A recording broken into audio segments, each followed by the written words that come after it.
Hello and welcome to On the Kerbs Pub Chat. I'm your host, Thiemo Albers-Daly, and I am joined this time around by pub regular and motorsport journalist Öykü, Ceylan. How are you? I'm all good. Thank you, Thiemo. How are you? Not too bad, thank you. Glad to be back in the pub. And because we're back in the pub, it would feel a little bit criminal if we weren't also joined by another pub regular and motorsport pundit, let's face it, Mr. Jacob Phillips. How are you? I'm doing very well, thanks, Timo. Great to be back, isn't it? I think it's been a couple of months since we've been back to this particular pub, and it's been a long time coming, but I'm very much to be glad talking all things Formula One and sampling a few pub snacks with you two. Being back at the pub with you guys, so I'm happy. I'm waiting for the It's our live happy record place. episode where we can finally get to do this properly, and we'll have all of the actual ambience to go with it. But before we get to that point, in this episode, we are going to be delving into the F1 2024 driver market. We'll be chatting through all the moves that have happened so far, what we'd like to see happen with the remaining seats available on the grid, as well as what we actually think will happen. And we'll also discuss what some of you listeners think on all of this too. So we will get straight into it, and I will just do a quick run through because despite the fact that I know the three of us know all of this already, and probably most of the people, whoever they are, wherever they are listening to this, will also know this. But just in case, here is the F1 2025 confirmed grid so far.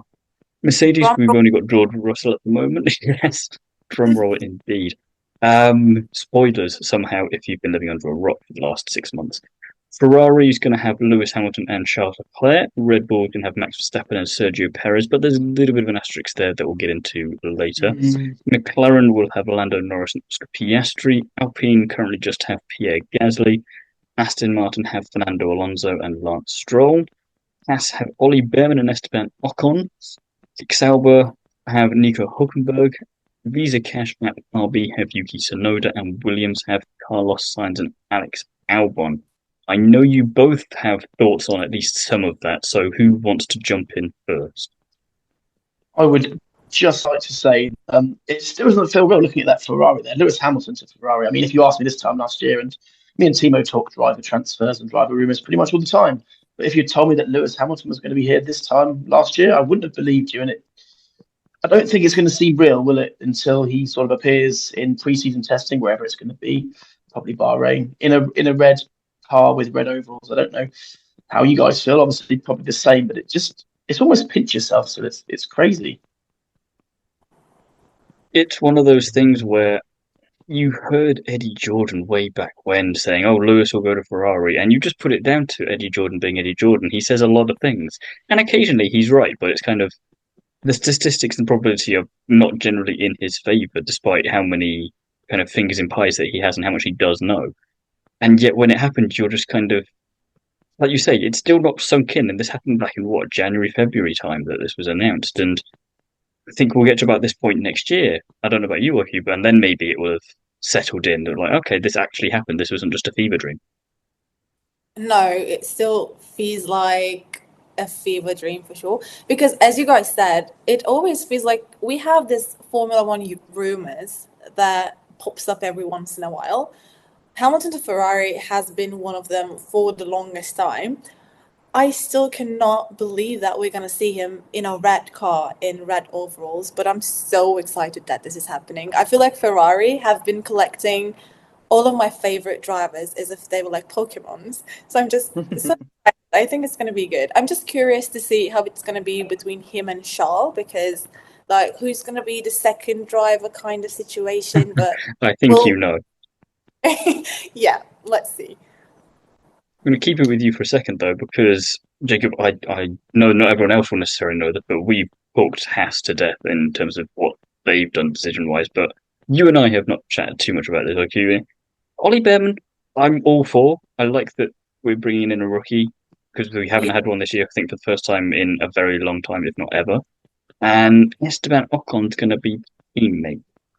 Thoughts? You're shaking your head. I get the feeling we're all going to be in agreement on this one, but go on, go for it anyway. Yeah, but like, what do you think about it? Are you positive or negative? Mm, Oh, no I prizes for want negative. to I want to be positive, but he makes it difficult. And this will come to a section we'll talk about in a bit, maybe, or maybe we'll talk a little bit about now in terms of I've said to both of you off podcast that if it were up to me, if I were Liberty, potentially, you know. influencing things, I would be purging so many drivers on the grid this year because whilst some of these people are solid drivers, none of them, well, maybe one, are bad drivers. Mhm. F1 is meant to be the pinnacle of motorsport, and you're meant to be constantly innovating in that. And with Ollie Behrman, okay, if you don't look at his F2 season too much from this year, he's still pretty solid, and he's shown what he can do in FP1 sessions for Haas, and obviously in Saudi Arabia, in Ferrari. Ocon just makes me want to use the argument again if you're only as good as your last race, and everyone brings up Hungary 2021, and that was brilliant, but that was 3 years ago. And also very lucky as well. Let's be honest, it was quite lucky. Yeah, it is kind of one of these. Yeah, like you say, it's you don't take anything away from the driver in that sense because you've got to be in the right place at the right time. You look at Gasly and Monza, for example, but you still think if you put them in a top car, what are they going to be able to do with it? And you see when you put a top driver in a mid kind of car, you look at Bottas, for example, or you look at Kimi from yesteryear, or potentially Carlos Sainz next year. We don't know. If they can't extract that kind of thing out of the car, then what chance does Ocon have? And that's where I'm going to stop because you asked me what my opinion was, but we haven't actually got your opinion yet. You shook your head, and I know that probably tells me everything I need to know, but use some words. Okay, so I'm so excited that Ollie Behrman is joining the grid. I think he's I was wondering where that sentence was going for a second. Yeah, no. He was so excited. I was a bit worried there. I'm really happy that Ollie's here. I think he deserved it, definitely. But my only concern is that his teammate will be Ocon, because Esteban, I mean, does not have the reputation to be the best teammate, does he? And I wish Ollie Behrman could be paired up with someone who could be willing to guide him, help him, rather than someone who would just directly see him as an opponent or a threat. I really wish it was like Nico Hulkenberg and Behrman kind of thing, like a mentor and mentee kind of thing. Like, you see my vision, right? I think Ocon could be really potentially damaging for Ollie Behrman's Formula One career, and I'm just so sad for Ollie.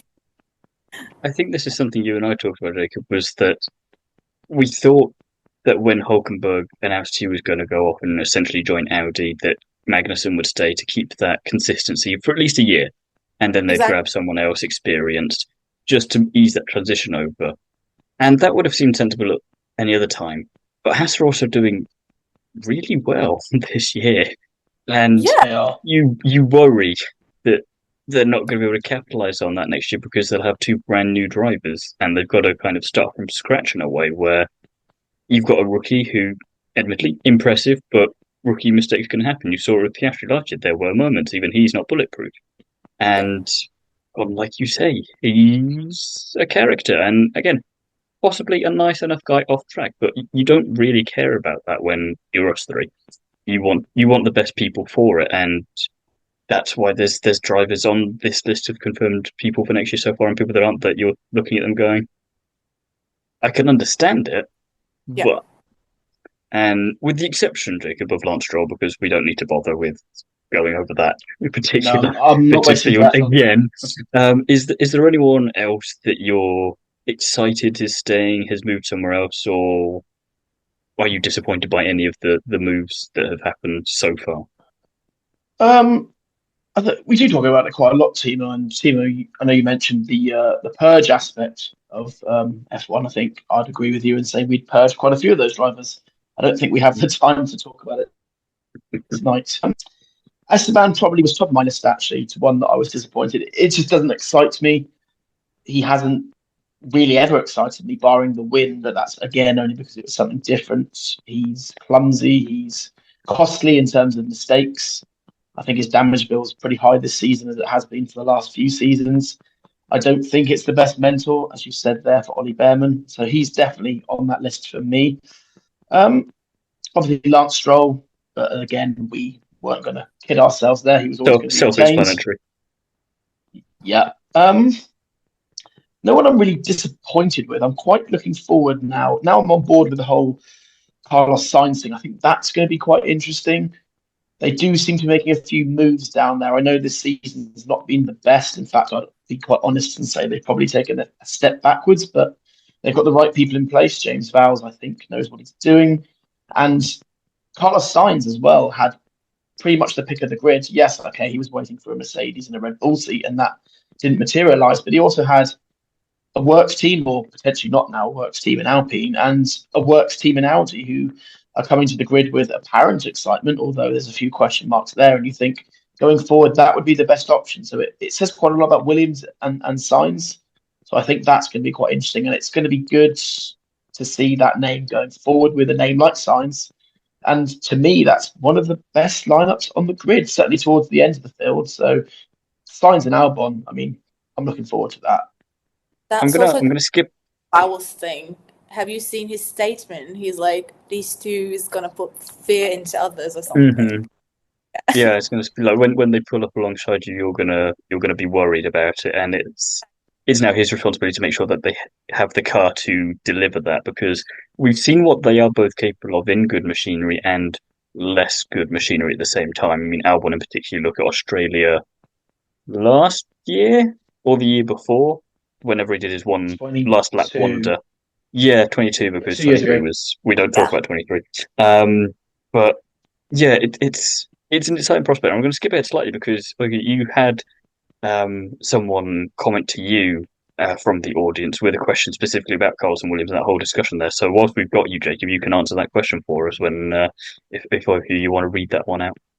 Yeah, of course. So, as you know, we collect some audience opinions, and one of my followers asked me, shout out to Melih, by the way, why do you think Carlos went to Williams when everyone was expecting him to go to Audi? Which was one of my questions as well, because it really pains me to see Carlos in Williams.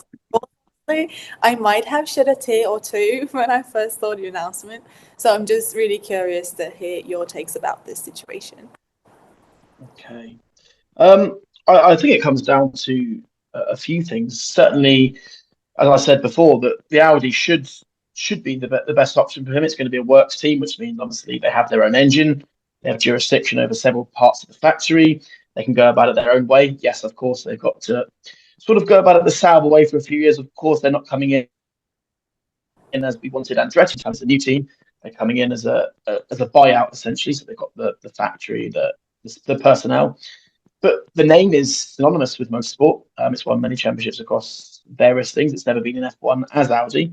And it came with a lot of noise. I was actually in Spa in 2022 when it got announced, and I was really excited. Then I found out it was a buyout, and then my sort of optimism cooled down a little bit. But certainly going forwards, Williams is an exciting prospect, but again, they're tied to Mercedes, which means they're a customer team. It's going to be quite hard to beat the Mercedes works team, although McLaren seem to be managing it at the moment. And we've seen with Audi in the past few weeks, they've got rid of Andreas Seidel. There was infighting with the team. They've got rid of several personnel. They brought in Bonotto, which I'm not too sure he's great technically, but more management, not so sure.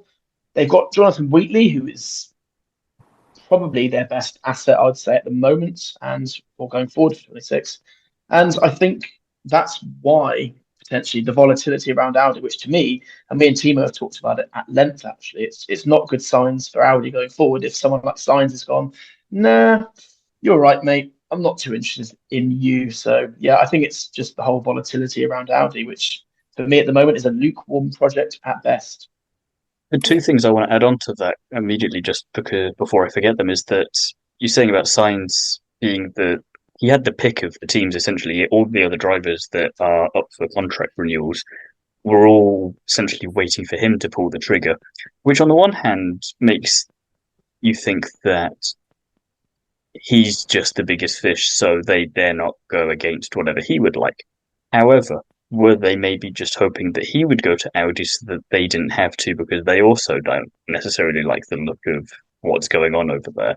Just some food for thought. And it's interesting that Jonathan Wheatley has gone over there, like you say, because I think you're right that he will be a really strong asset for them. And I think that him and Bonotto both having kind of this team principal role but tech role will be good and will be an interesting partnership, because we don't see that kind of thing too often where there's a definitive overlap between those two places. It's kind of, you have a Zach Brown and Andrea Stella kind of thing, but you don't have Zach getting involved in the technical side of it as well. So that's going to be interesting to see how that plays out. But the interesting thing for there is in terms of Wheatley going over is potentially because if Horner had left at the start of the year when all that other business was going on, that's been very hush for a while, interestingly, um, Wheatley would have probably been the one to be in charge of Red Bull. Now he's leaving a team he's been with for well over a decade, and I wonder if this helps Audi in the sense of it doesn't necessarily make them better immediately, but if they're able to poach enough people, and Audi are definitely pouring enough money into it, maybe they help just bring everyone down a little bit to their level, and therefore it's easier for them to compete that way.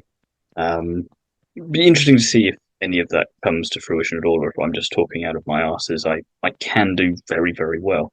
But in terms of what we'd like to see, this is where things get interesting because we'll get boring in a minute and go with what we actually think will happen. But this is, Jacob, we definitely talk about this sort of thing a lot because we have very broad fantasies when it comes to driver team pairings, and I'm glad to see, Öykü, that you have fit right in with this trend, not just for Red Bull, because I think we'll get to the rest of yours in a minute. But Red Bull, your suggestion here, I had the same reaction reading that as you did when you saw the Williams news. I shed a tear or two because I thought you can do better, you can do better, but. Exactly. But explain some of your choices, and we can go into it. What do you think's going to happen with the grid next year? Okay, so I really wish to see Alonso or Sainz going to Mercedes because, I'm a marketing girly, right? And although I love the battles on track, I am just as excited for the battles off track. And when Hamilton announced he was going to Ferrari, it was this huge PR and marketing move, right? The audience response was crazy, and I know many people saying that they haven't been watching Formula One for a while now, but they will go back to watching it to see Hamilton in red overalls. And it was almost like this public humiliation for Mercedes. And I cannot even imagine how Drive to Survive will paint his departure. So when I think about who should be joining that team for that seat, I automatically think of names that would make us have the same level of shock and excitement. Like, think about Alonso to Merck, searching for his 33rd win. Just look at the narrative. It would have been crazy. Similarly, Sainz to Mercedes, getting back at Ferrari, proving to them that they have made a terrible decision by letting him go in his revenge era. I know that it is not happening, but that's kind of the vision I had. That's not what this section's about. Yes, it's about exactly what we want. I really wish that was the case. It would have been brutal, and it would be just so much fun to watch. I'm going to circle back to Alonso and Sainz at Mercedes in the same, because I do agree with you in terms of statement moves. Those would qualify very highly up there, and Alonso in particular, Jacob, someone we've talked about there. But I just want to quickly point out this amusing contrast that you have in terms of what you'd like to see happen, and you've had this whole exploration of big, bold, exciting moves that really get the market going, and then you've put Joe at Alpine. Yeah. Does that fit in with that? And if so, please argue this case. I'd love to hear what you're thinking. Okay, so that was the risk-free side of me writing that. Immediately, too much risk immediately, and then straight. Oh, I can't. I need to balance it out. Yeah, because when we look at the last time that we had 3 rookies on the grid, we had a success rate of 1/3. I don't think I can handle it again. So rather than Jack Dohan or some other rookie, I just want Joe to have another chance at proving his self in Formula One. And if it doesn't happen, it doesn't happen for him. But I think, we will talk about Kick Sauber later, but I don't think Joe is going to stay at that seat. And I really don't want to see him go yet. That's why I said it's a difficult conversation sometimes, isn't it, Jacob? We've had this with a few drivers. I think of Mick Schumacher as a perfect example that we always go back to in terms of, you should have had one more season because 2021 for him didn't count because of how terrible the car was. He's a good driver. It's just awkward. And Joe is another one of these drivers where he's definitely not bad. That's the thing. None of these drivers are bad. You look at Logan Sargent this year. He still had to do the job in the feeder series to be in a position to get into F1. He did what he needed to do. It's just F1 is a whole other beast. And Yeah, when you have a car like a Kick Sauber or a Williams or an Alpine, even half the time these days, it's difficult to show what you're actually capable of when you're still trying to learn the ropes a bit. And you look at Joe this year and Bottas next to him, they're pretty neck and neck, which just shows that even Bottas, with all his experience, isn't able to do much there. Um, so I do sympathise with the whole give him one more shot thing. I think you possibly just have more empathy with F1 drivers than we do at this point, and we're just a bit yeah, more savage. Yeah. Um, but also, I say this, I will still go out on all of the limbs necessary to keep Ricardo around until he gets his shot. So I'm kind of, it really depends. It really depends. But yeah, it Joe just Alpine, it'd depends. be interesting because especially he'd be going back to the driver academy that he started off with. It would bring it full circle if he did then leave at the end of next year. It'd be a nice way of doing that. And it brings up the whole other situation of things, which is a potential segue into Red Bull. We'll see how much we want to do about that now with the sponsorship and the money side of it. We can take a guess as to why Lance Stroll is still there. We can take a guess as to why Sergio Perez has been able to have more lives than an average house cat. And maybe Joe to Alpine or Joe to another team is able to do that because the market is there because he's still China's first F1 driver. And you can't fault him for that. It's not his fault. He is in that position. And you think if it gets him another chance and then he goes, it's not too bad because like you say, you just want them to have a fair shot. And if they're not good enough, fine. They will go and then all the rest of it, it's just it gets complicated when you only have 20 seats on the grid. Yeah, and it also gets complicated because we've seen throughout the years, obviously, all the cars are never the same, and there would have been countless examples of drivers throughout the years that wouldn't have had the same chance because, again, not equal machinery. I think the difference between maybe Schumacher and, say, for example, Joe, Schumacher had one of the worst cars. I think it's probably slightly worse the 2021 has compared to the 24 Kick Sauber, although it's probably not too different. But Joe's had 3 years now, and I think in the 3 years, the first year, yes, he was learning. Bottas was ahead. I think last year as well, Bottas had the measure of him. And this year, even though Bottas isn't doing much and they haven't scored a point, I think when it comes to things like qualifying, Bottas is ahead as well. So I wouldn't want to see him on the grids again. I think he has had his chance, as harsh as that sounds. Yes, he's been dealt a bad hand with the team he's driving for, but I don't think he's also done enough on the other side of things to eventually move up the grid, as Alpine would be not much of a move up the grid these days. Let's be honest about Alpine, but it's a slight move up the grid, and I don't know if he's quite done enough. Yeah. So it's an interesting one, and we'll get to Red Bull in a second, I think, because this will be a whole other conversation that we can all three of us get into a bit more fully. So we'll deal with your last suggestion as it's semi related to Sauber and their future. Why would you like this driver to go there? Antonelli? Hmm. Yeah, so I said Kimi Antonelli to Sauber because I feel like Antonelli is not ready for a Mercedes seat. I feel like George Russell is not going to And be the she man says it with such a deathly nice smile on her face. I don't know. I feel like Antonelli might need a slower transition period to Formula One, if you may, because I feel like no matter how hot he tries not to, Toto Wolff will still compare and contrast Lewis and Kimi, and he will be unsatisfied with his performances. To come into Formula One when you're 17 and to do with Lewis Hamilton's seat, it's just too much pressure. I don't think We've he's had ready. enough if it was George Russell's seat, never mind a seven-time world champion. So, yeah. Rather see him at Kick Sauber and later Audi maybe, so he gets a bit of experience, a few points under his belt, proves he has adapted to this new nature of motorsports and he's worth it, and then moves up to Mercedes, so he could also be more confident in the seat. That's just my opinion though. Like I would Well, love well, to hear what you think about this. so this does tie back to Joe for me, and potentially you'll agree here, Jacob. I think in terms of you hit the nail on the head with this, maybe with saying he should go to Sauber, because we've seen this with other drivers when they first come in. You look at George Russell and Charles Leclerc as perfect examples there. They do their time at a team that's more towards the back of the grid, and they managed to drive the arse off those cars and get them into places that ordinarily they'd have no right being. And therefore, you know that they're ready to go up to the big team, the Mercedes, the Ferrari, and they don't absolutely shit the bed when they get there. They know what they're doing. They're confident. They're even hungrier for it somehow than they were before.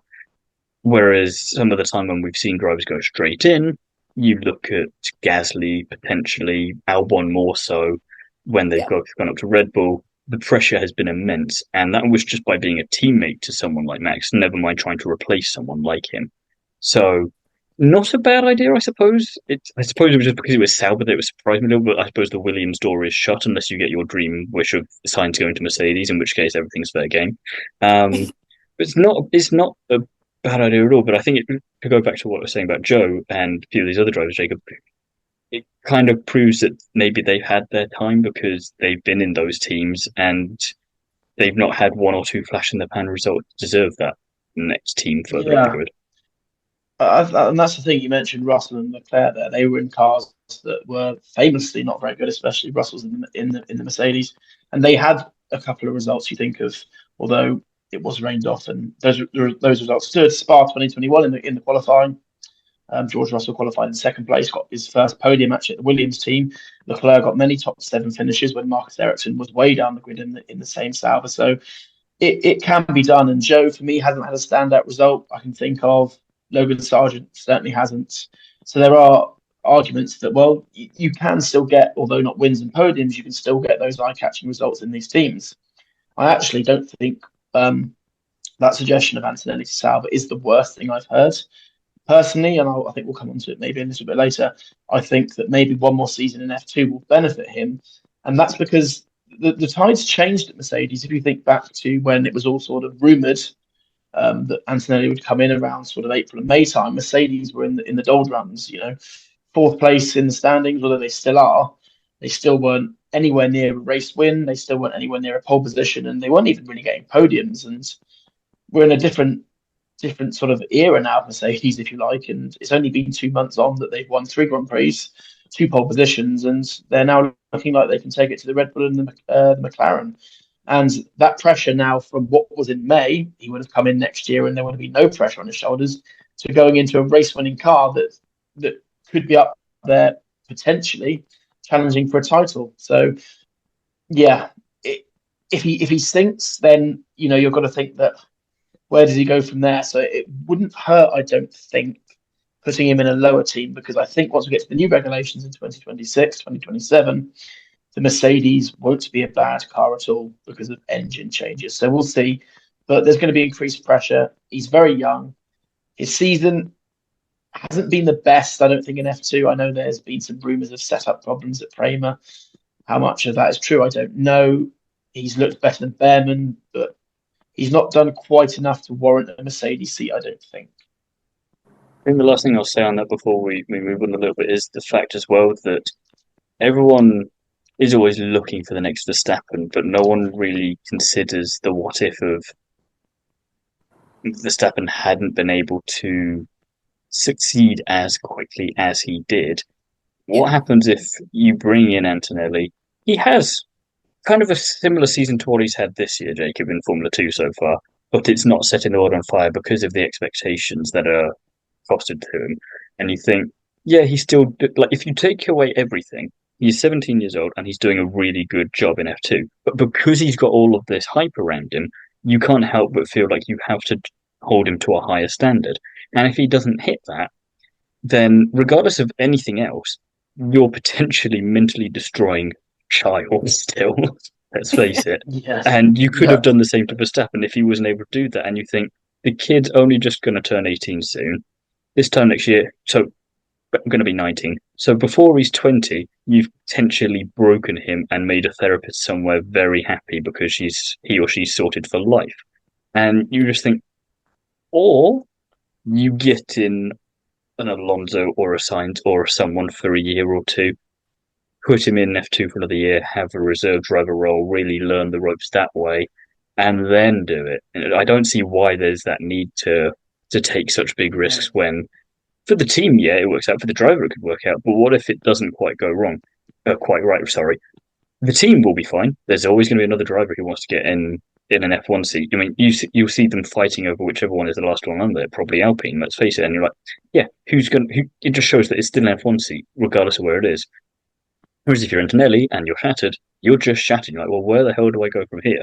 Yeah. So that does lead to my other thing for Mercedes, which talk about what we'd like to see, not necessarily what we think will happen.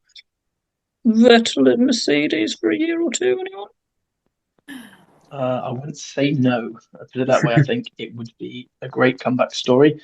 I don't know if he would quite have, and this is going to sound quite put a bit of a negative, a bit of a dampener on it.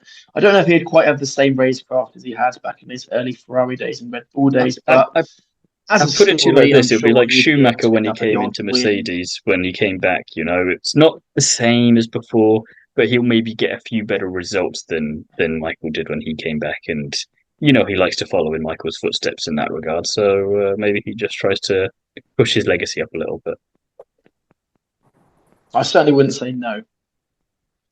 I would say no. Mhm. I think his retirement was a retirement, like for good. Now he's into beekeeping and all this environmental stuff, electric racing. I don't think he's ever going to be back into Formula One. I think he's just in I this really net. hope that about 5 minutes after this podcast goes out and we publish it, it's the announcement, and I've got this clip perfectly ready to go. Ah, I can dream. Yeah, I'm sorry, Thiemo. No, it's all right. I'm going to ruin your rookie rule and get Doohan in at Alpine, so you've got a 1 in 3 chance of someone doing well. I think Doohan deserves a shot because if it doesn't happen next year, I don't know when it's going to happen. Same kind of thing for Ricardo at Red Bull. That's the one bit of that jigsaw that's relatively easy to sort out in my mind, just because, as we mentioned earlier, drivers don't mind leaving as much if they know they've had a fair shot at a good car or a good seat. And Ricardo just wants to prove that he's still got it. And he said himself that if he doesn't have it, he'll leave of his own accord and go and do something else. And I think 26 is so much of a risk. We don't know what's going to happen there yet. That as much as this is very much a pipe dream, Red Bull could be nowhere for all we know. And it would be kind of Ricardo's luck for that to happen. Um, and I just think it'd be nice to see him in the car that's clearly still competitive this year, despite what Perez can maybe demonstrate with it.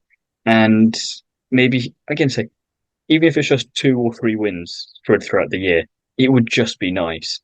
The only thing better than seeing Lewis win on debut with Ferrari at the season open in Australia would be Ricardo and Red Bull winning, you know? Um, like, he could retire then and there and we'd all be happy. It wouldn't matter. Um, the rest of the Red Bull is kind of a difficult conversation. We'll get to that in a minute.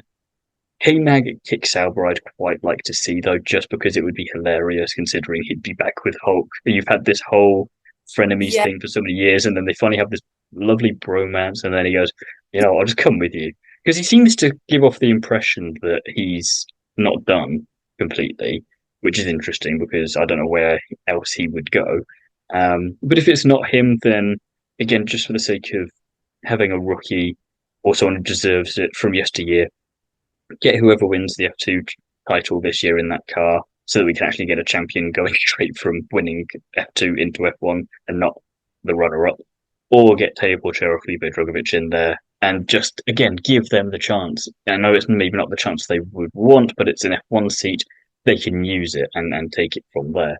So I want more fresh blood just so that we can say we've given these people a chance. And if it doesn't happen, you know me, we're going to just purge them again. It's fine. We got more drivers waiting. We got a massive backlog we can get through, so it's all good. I'm going to be Red Bull in that regard. I'll be brutal. yeah. K-Mag, I think his time is over in F1. I feel like it should be. I'm not as naive as I was with Joe when it comes to K-Mag. I don't know why. It would just be so hilarious if he went to kick Sauber just because he had this separation anxiety to leave Hulkenberg and they would just live happily together ever after. But no, I don't think so. And one of the rookies would be a really nice fresh blood. I think so as well. Right, the topic that we did need to get round to at some point, Red Bull, absolute mess that it is at the best of times, and this is not the best of times. Officially, we've got Ricardo, I wish. We've got Perez and Verstappen at Red Bull for next year, with Yuki in the Minardi. And we've got about 600 drivers waiting in the wings to join them in one way or another. And I'm going to just say what I'd like to happen. And then you two compile and disagree and agree as much as you'd like. And we'll see if we can actually email this to Red Bull and just go, this is a really elegant solution. Do this. So as I said, Ricardo to Red Bull, give him the year, because I think if they've committed to Perez for the rest of this year at least, fine, do that. Because then from their perspective and from a marketing perspective as well, you can say you gave him everything he needed, you gave him every chance, you learnt from your old ways, that sort of thing, and then you're fine, and you can replace him next year. You see Ricardo in the Red Bull, and if he's good, you keep him for 26, and if he's not, we've got, as we'll see, plenty of others who will be willing to step up and take his spot. I think Lawson should join Tsunoda at RB, and then you have Iwasa as the Red Bull reserve, because I feel like people have forgotten about him completely, which is a little cruel because he's not bad.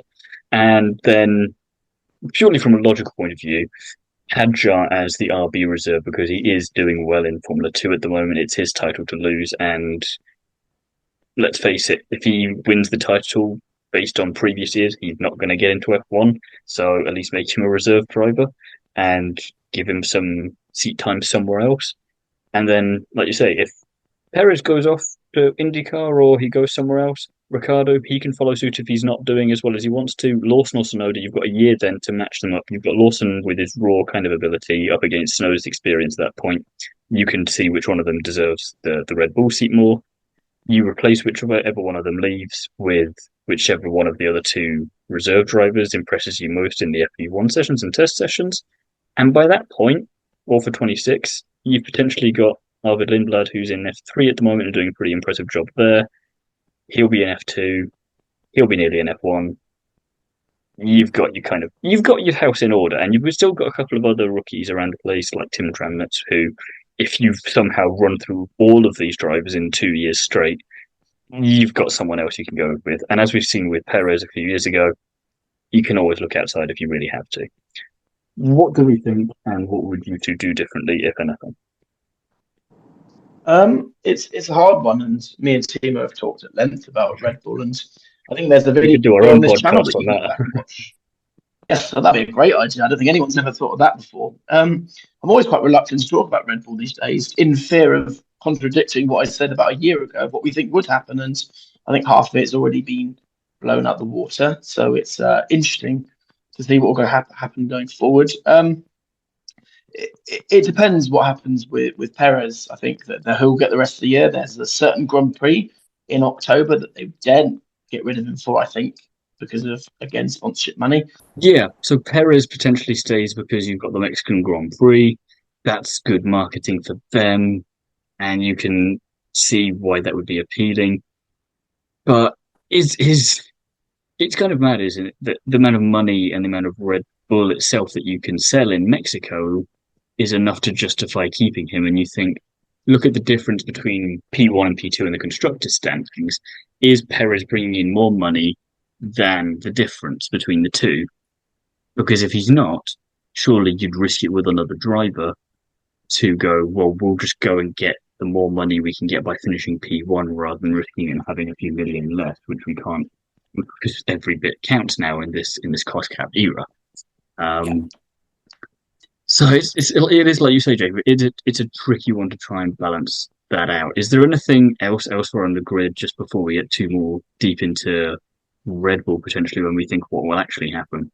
Is there something else elsewhere on the grid you'd like to see, regardless of how left field it is?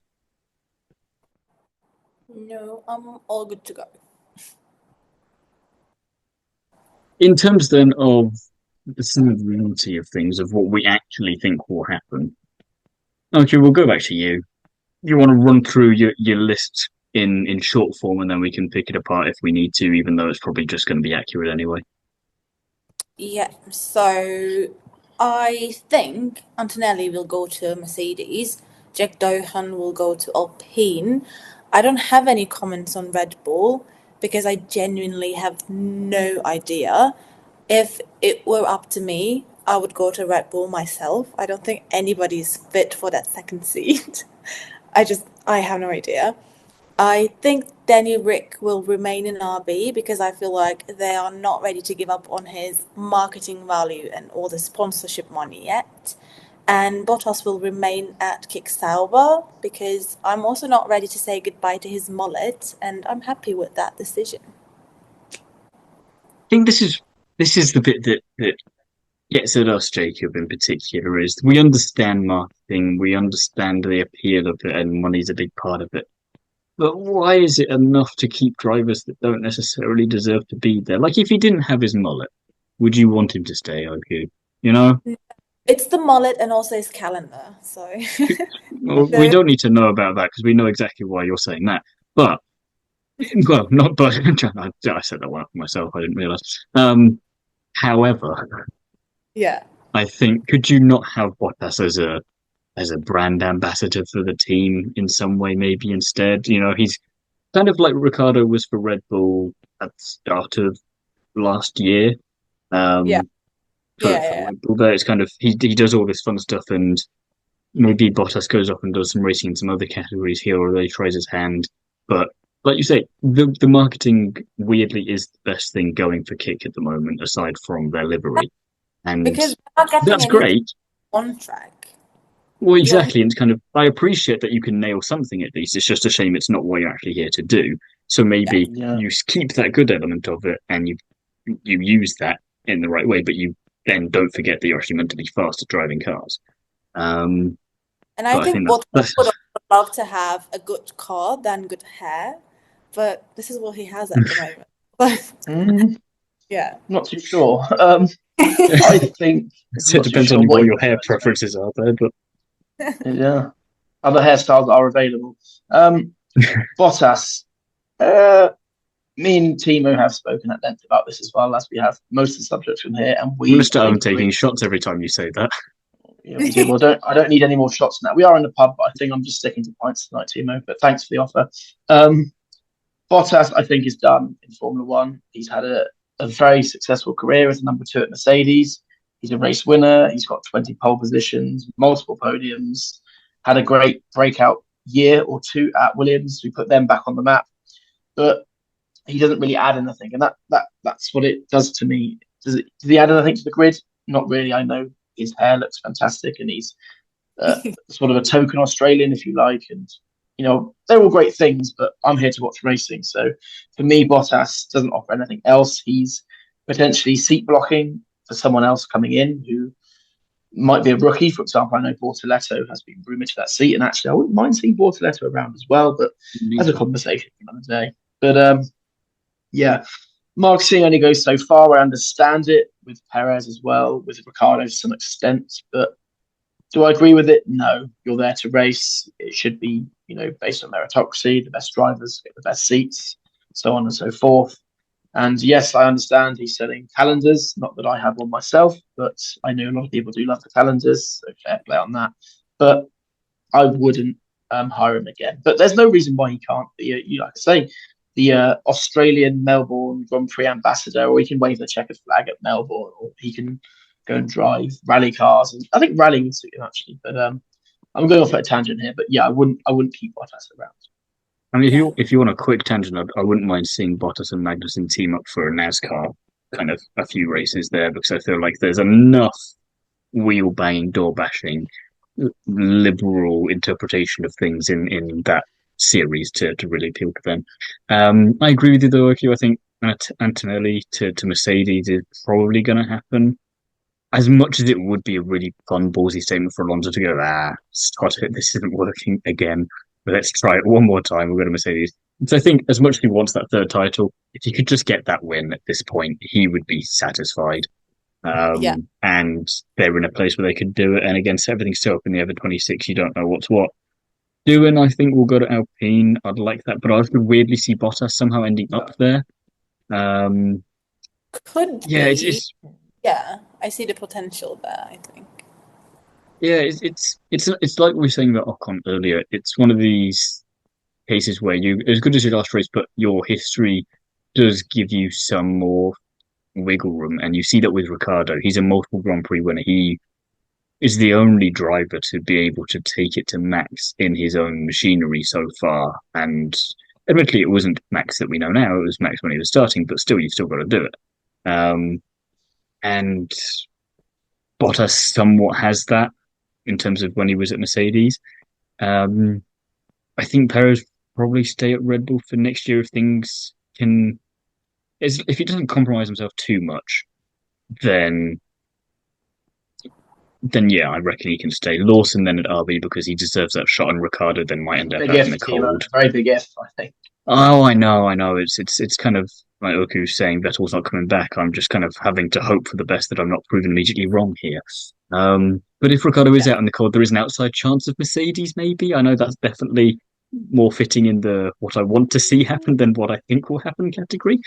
But Thiemo's you definitely know, had you a never point know. Yeah. Well, someone had to start early, and Bottas, yeah, I could weirdly see him staying at Kick Sauber, and like you say, you've got two experienced drivers there, then it helps hopefully develop that team forward so they can take more of a risk with a rookie moving forward. Yeah. I appear to have stolen 3 of your 4 points at least, though, Jacob, in terms of what you think is going to happen. I mean, we do agree 95% of the time, and there are odd occasions where we don't, and the world basically We do stops try and that way. So disagree.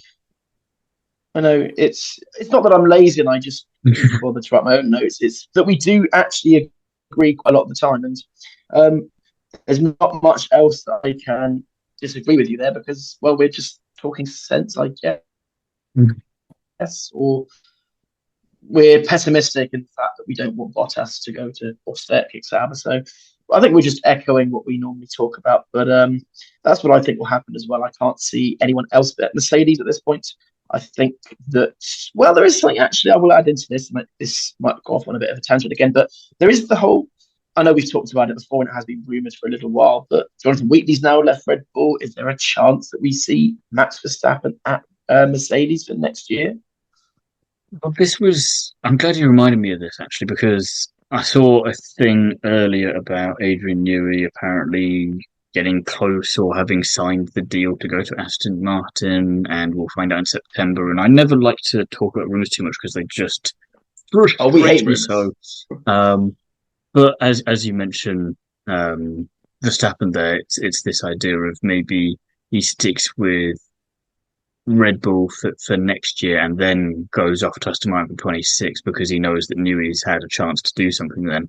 The only question is, do Aston Martin have the balls to get rid of Lance, to have Verstappen Alonso team up? Because that would be feisty. And you just think how much more, going back to what you were saying earlier, that's a bold statement as a team. How much more exciting is Alonso and Verstappen than Verstappen and Stroll? You know, with Newey at the helm as well. I mean, I'd probably end up buying Aston Martin merch at that point. It would be bloody exciting. Even though I'm not Max's biggest fan, you can't deny the fireworks and the excitement that would be around the team. So it's it'd just be interesting, exciting. But again, it is just rumours, and we'll just see what happens. We'll switch into some of our audience opinions, though, to build on from earlier. And we have a comment from Georgina Wijawardena, and she was saying that I would prefer to give a seat for the new talent, just like Oscar got a seat at McLaren and Ollie got a seat at Haas. Maybe Antonelli joins Audi, which maybe that's an interesting echo from you from earlier there, Öykü. You've got someone else who's in your camp for that. Don't know if it's the same reasoning or not, but we'll have to go with that. Race Recap have commented saying the 2025 F1 driver market has packed some insane twists and turns that we never saw coming our way. I think that's fair to say immediately with Ferrari to Mercedes, Hamilton to Ferrari. That's how tongue twisting it's been. I don't even know what's going on anymore. And it does tie neatly, they were saying, into how the teams are getting much closer to each other towards the end of the current regulation cycle. And for me, I think it's a shame we don't have the new regs for maybe an extra year. And I can't believe I'm saying that, Jacob, considering how much we've shat on them for the last couple of years. They've been saying that we're excited at how Lewis and Carlos perform at their respective teams and bring them back to their glory days, which leads me to, again, another what if, because we have no idea for 26, but wouldn't it be so very, very mouthwatering to have the championship battle in 2026, at the very least, between Ferrari and Williams, with Hamilton and Sainz and Albon and Leclerc going at each other hammer and tongs. Would you mind the Williams livery then, Öykü? Would you mind it then? No, then I would have loved to see it. But I think McLaren would be in the mix too, because Lando and Oscar, they've been so good. And I hope McLaren keeps delivering with the new regulations as well. I don't know what's going to happen to them, but I love how, as an F1 community, we're now in consensus that McLaren has the strongest driver pairing on the grid, because as F1 fans, we're never in consensus. Like, we never agree any. But when it comes to Lando and Oscar, we're all right. They're the best. At least when you look at this season, I think that's true. Yeah, I'm gonna stop Jacob from jumping in there because I know that he's gonna want to go off on a tangent about Lando as much as I might want to, but we will leave that for another day. But in terms of Yeah. strong drivers, he's definitely a capable driver, and there is a lot of potential there. And then finally, Stefan was saying that Verstappen to Mercedes, again echoing you just now, Jacob. I don't know if that would be again.